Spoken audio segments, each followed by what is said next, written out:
channel. For those of you that are new here, my name is Hannah and I'm so excited for today's video because we are back with the TBR videos. As somebody that has just so many books to pick from, it is really overwhelming trying to decide each month what I want to read, especially because like I'm just an indecisive person. So making TBR videos is so much fun to try and help narrow that down, and I've been looking forward to making my February one for like a week now. So we're gonna get right into it. We are going to be using a random number generator to pick my reads, and I have like different categories of books throughout my little library area. So we're gonna go like section by section and pick from those. It's gonna make a little more sense once we start getting into it. I was originally going to try using the Fable app and their little like scout bird thing. It's like an AI whatever, and it wasn't going very well. So we're going to be doing this, and it's definitely going to go better because I've done this before. So let's get right into it.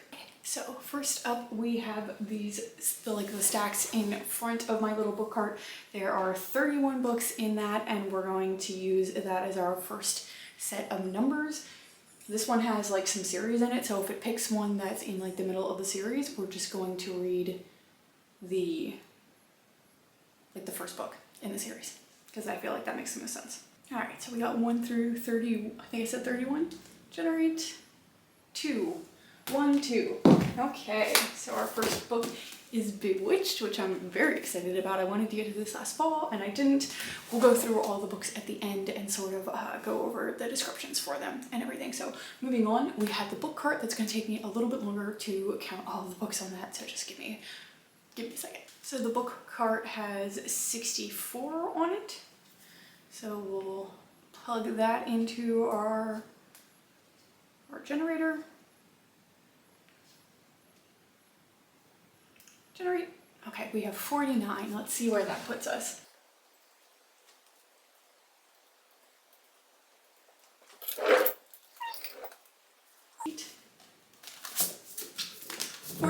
We have The Last Tale of the Flower Bride, which is another book that I wanted to get to last fall. So the vibes are there. The vibes are there with some of the books that I really wanted to get into and just didn't get a chance. All right, next up we will do this little segment here, which is all of or most of my romance books, like minus my dark romance. We're gonna make that its own category. That way I can try and make a conscious effort to get through some of those. So let's see how many books we have in this area.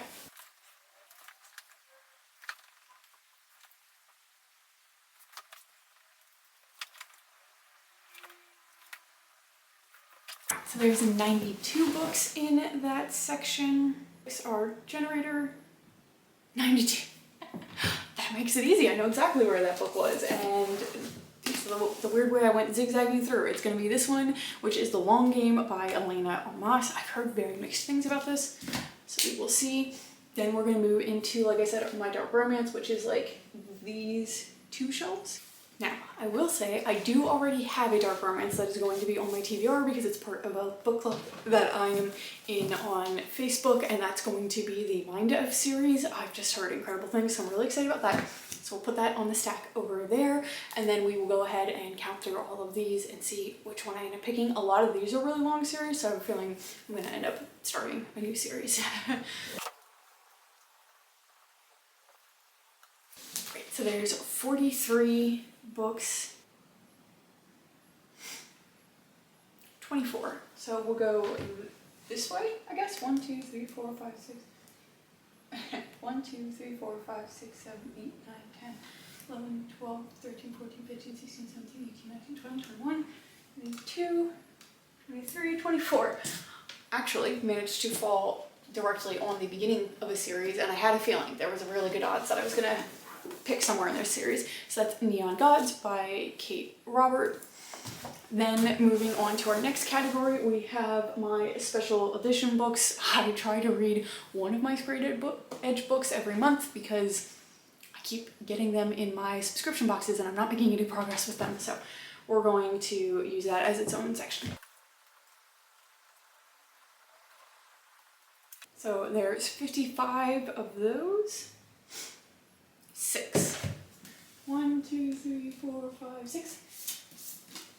We have The Unmaking of June Farrow by Adrienne Young. I still haven't read an Adrienne Young book, so I'm very excited about that one. Our next section, I moved you guys up a little bit, that we're gonna pick from is actually going to be the books that are like sitting up here. Those are primarily like some of my YA and my fantasy books. Okay, there are 53 of those, 48. All right, so I guess we'll go in the order that I counted them in. So that would have been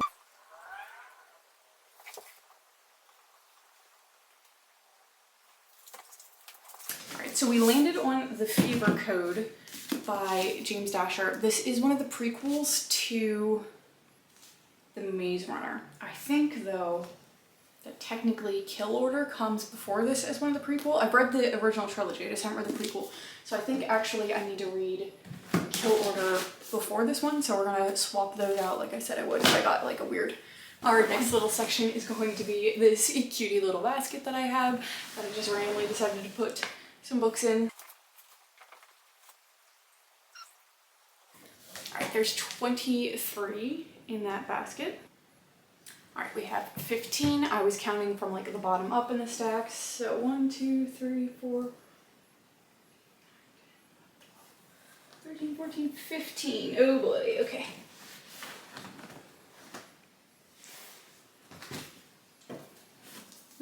We have the start to a new series, which is Fate of Wrath and Flame by K.A. Tucker. I bought all of these at one go because they just sounded really good and then never read them.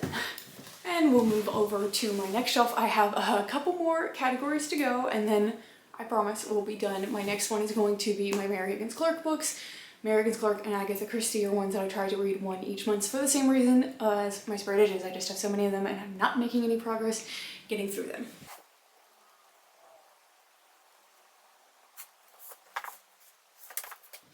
There are 30 of those books. 11.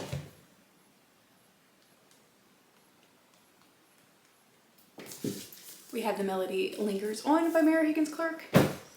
Then I already know what my classic's going to be for next month.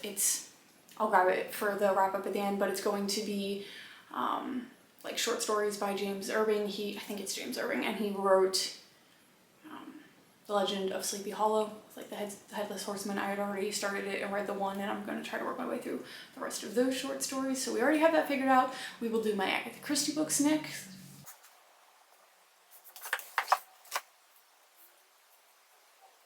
So there are 27 Agatha Christie books. We have 15. 1, 2, 3, 4, 6.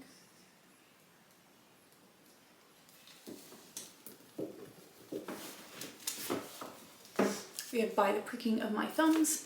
And then my last thing is going to just be the rest of this entire bookshelf. It has predominantly like mystery, suspense. I think there might be some historical fiction mixed in here. It's kind of like a mishmash. That one is definitely the biggest section. There are 126 in that one. So type in 126. We have 112. Of course they're gonna make me count to 112. All right, we're gonna start at the top and then it's probably gonna end up being somewhere down here.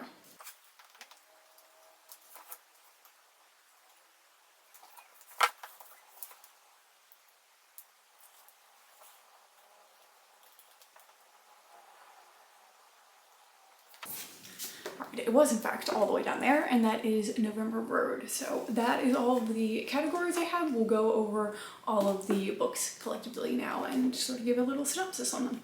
Okay, so first up in the stack I have Agatha Christie's By the Pricking of My Thumb. A lot of these older Agatha Christie's, especially like the old print editions, don't give good descriptions on the back. Like if this were one that was reprinted sometime newer, they normally do. This just says that old Mrs. Lancaster has been whisked from her nursing home by relatives who gave no forwarding address. A detective team extraordinaire decides to look into it because it's the least they could do for a fellow senior citizen. So that's fun. I didn't realize that Agatha Christie had any detectives that were not Hercule Poirot or Jane Marple. I think it's Jane Marple. So I'm curious to see what this duo is going to be like, especially because they're senior citizens as well, but that is literally all it gives for the description of this one. So the next one on the list is The Melody Lingers On by Mary Higgins Clark. This one follows an interior designer who sort of caters to upscale clientele. She ends up at the home of a notorious and disgraced financier named Parker Bennett. Parker Bennett is accused of stealing $5 billion from a hedge fund that he managed. He went sailing on his boat in the Caribbean and he disappears. And there's this whole debate over whether or not he intentionally vanished, if he committed suicide, what the deal is, and where the money is. She starts getting close to his wife and his son, who both maintain that their loved one is innocent, and she starts to feel for them, but she doesn't realize that the closer she gets to them, the more she's putting herself and her daughter in danger. I have high hopes for this one because I've been on a love-hate relationship with my Mary Higgins Clark books recently, or like last year, so hopefully this one helps redeem that a little bit. Next we have November Road by Lou Berney. This is actually an ARC copy that I got when I worked at Barnes & Noble, and they had extra ARC copies that they would give employees. So it doesn't really have a great description on the back. It just says, what if your biggest lie became your only truth?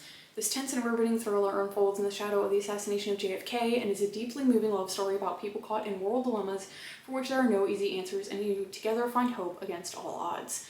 So I don't really know if it's thriller or a romance or a mix of both.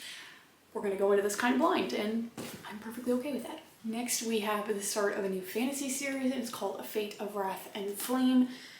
Reading the back of this, it sounds like it's going to be really intricate and maybe a little bit confusing. It follows a gifted thief named Ramiria, and it says that she has flourished from her days as a street kid pilfering wallets to survive. Now she thrives stealing jewels from the rich under the involuntary employ of New York City's most notorious crime boss. But when an enigmatic woman secures her services at Swordport, Ramiria is plunged into a startling realm of opposing thrones, warring elven, and an elemental magic that she cannot begin to fathom. She is given this quest to steal the stone from Islor's sacred garden without anyone discovering her true identity, which would earn her certain death, but the identity she has inexplicably assumed is that of the captured, I don't know how to pronounce that word, Yubzerian princess, an enemy to Islor, after she poisoned their beloved king and queen on the day that she was to marry their prince. So she has taken this identity of the most hated person to this kingdom that she's now supposed to be stealing from. I don't know if that was an intentional taking the identity or if she pretended to be her before and then this happened and she's like, well, crap, that's not great. Her betrothed detests her with every grain of her. His handsome being, fortunately for Ramiria, she is more valuable to him alive than dead, so he gives her a choice, life in a cell or an acquittal of all charges in exchange for help in exposing the growing plot against him. She decides to pretend that she is this person that loves him and wants to marry him. As she digs deeper into the sacred garden, though, and the ancient feud between Yubirus and Islor, she discovers monstrous truths that could spell ruin for all. So we have like some arranged marriage, fake marriage going on there, like a heist plot. It sounds like it's going to be a lot of really interesting things woven together, and I'm really excited to get into this one. Next, we have The Kill Order by James Dashner. Like I said, this is a prequel to the Maze Runner series. I read that one a long time ago, and in all honesty, it's really hard to explain the plot. It's a dystopian novel, though, where these kids are sent into a maze, and I think the whole idea is once they're able to leave, the people outside that are running this experiment believe that they'll have been able to find like this cure for like the apocalypse that everybody's going through, but really not sure. It's been years since I read that. I probably should read that again before I read this, but whatever. This one says before Wicked, which was the company that sort of ran the maze, it says before the glade was built, before Thomas entered the maze, sun flares hit the earth, killing most of the population, but the worst is yet to come. 2 people, Mark and Trina, survived, but now a virus is spreading, a virus that fills humans with murderous rage. There is no cure, there is no escape.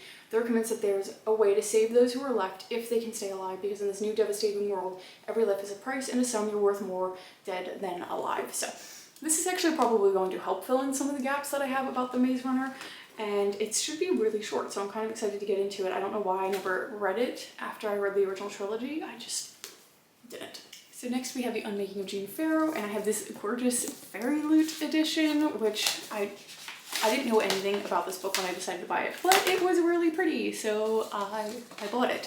And this is kind of like a fantasy. It follows June Farrow, who is waiting for fate to find her. It says, the Farrow women are known for their thriving flower farm and the mysterious curse that has haunted from them for generations. It sounds like there's something that sort of makes the women in this family go mad. June's mother left years prior, and everybody's kind of waiting for her to devolve as well. She's been hiding the fact that she already is She's been living with her grandmother, but her grandmother dies, and after that she follows a series of clues that link her mother's disappearance to the town's dark history, leading to a mysterious door. Behind it may lay the answers to the mysteries that have always lingered like a dark shadow. Upon crossing the threshold, June embarks on a journey that will not only change both the past and the future, but entangle her in fate and her heart in a star-crossed love. So I think it's a fantasy, but I'm not 100% positive on that. Next up, we have Neon Gods by Katie Robert. This is the beginning of the Dark Olympus series, and I'm actually really excited to read this because it follows Hades and Persephone. I just finished the Touch of Darkness series. That'll be in my January wrap-up. Little spoiler, but I did finish that, and that is a Hades and Persephone's retelling, so I'm curious to see which one I like more. But this one says that Persephone is a society darling that is trying to escape the ultra-modern city of Olympus and start over far from the backstabbing politics of the 13 houses. Her mother ambushes her with an engagement to Zeus. In order to try to get away from that, she flees to the underworld and asks Hades for help. Hades sees her as a way to get a little bit of revenge, so he agrees to this arrangement, and they sort of have a romance, I guess, after that. So, like I said, very intrigued to read this and see which Hades Persephone's retelling I like more. Then we have the Mind F series. Like I said, I'm reading this as part of a book club on Facebook. I've just heard incredible things about this book, and I'm so excited to get into it. I know that it's like a series. Technically, these are like 4 or 5 books all in one, and it follows an FBI agent who is trying to hunt down the serial killer, not realizing that he is dating said serial killer. And I heard that the backstory for why she's doing all of this is really well done. I don't know. I'm so excited to get into it because I've had it on my shelf for a long time. I have a special edition of it. Like, I'm anticipating it being a fantastic read. Next, we have The Long Game by Elena Armas. This kind of gives me like, I forget the name of the movie. It's like an early 2000s like rom-com movie. Oh, Wild Child, where she sort of goes overboard and her dad sends her away to a boarding school. Kind of those vibes, because in this one it follows Adeline, who has a video leaked of her having an altercation with the Miami Flames mascot, and her dad goes, you know what, that's it, I'm done with you. So he sends her to this little town in North Carolina where she's tasked with turning around the struggling local soccer team. The soccer team is comprised of 9-year-old girls. They run around in tutus, they keep pet goats, and they are terrified of Adeline. To make things worse, there is a famous goalkeeper, I think, named Cameron, who lives in the town, and she's like, oh, you could definitely help me with this. The problem is they have a terrible first interaction, and he is now set on running her out of the town instead of helping her turn this soccer team around. So, like I said, kind of gives me Wild Child vibes, because it's like, you messed up, now you're going over here to try and like redeem yourself a little bit. So I am excited for that, and we will see whether or not it's good. I've definitely heard mixed reviews when this first came out. A lot of people had a lot of issues with, I think, like the kids in this book, and said they were really not written very well, so we'll see. Then we have The Last Tale of the Flower Bride. This is like a gothic fantasy that I really wanted to get into last fall and never got the chance, and it follows a man named actually, weirdly enough, it doesn't say the man's name. It just says that it's a man who believed in fairy tales, and he marries a beautiful, mysterious woman named Indigo. He's a scholar of myths, and she's an heiress. In exchange for her love, Indigo extracted a promise that her bridegroom never pry into her past. He agrees, but once they get to her childhood home, the home starts revealing all of these mysterious secrets about Indigo's childhood friend that went missing, and the bridegroom can't help himself. He starts sort of digging into this and has to pick between reality and fantasy, which starts, of course, threatening their marriage. It says, through a tapestry of secrets woven around dangerous shards of truth, Chotsky, wow, I can't pronounce this author's last name to save my life, crafts an atmospheric fever dream of a novel about love and lies, secrets and betrayal, and the stories we tell ourselves to survive. So this is one that I was really intrigued by. I had really got into gothic fantasy last year, and just something about the atmosphere of it, the creepiness of it, like, just fell in love with it. So I'm really excited to be reading another one of those. And then lastly, we have Bewitched. This is one that I actually really didn't know the plot for, but everybody was really hyping it up, I think last year or the year before, so I just bought it, and I just read the back of this, and it sounds incredible. It is about a 20-year-old named Celine who desperately hopes to be accepted into Henbane Coven, an academy for young witches. One of the requirements is that they already have a connection to their powers. So she decides to book a trip to South America. While en route, supernatural forces try to take her plane from the sky. She connects with her powers in order to save herself. And once she gets to South America, she actually ends up waking up an ancient evil named Memnon the Cursed, who mistakes Selene for his long dead wife who betrayed him. So he's trying to come after her. She escapes. She manages to get into this academy that she wanted to get into.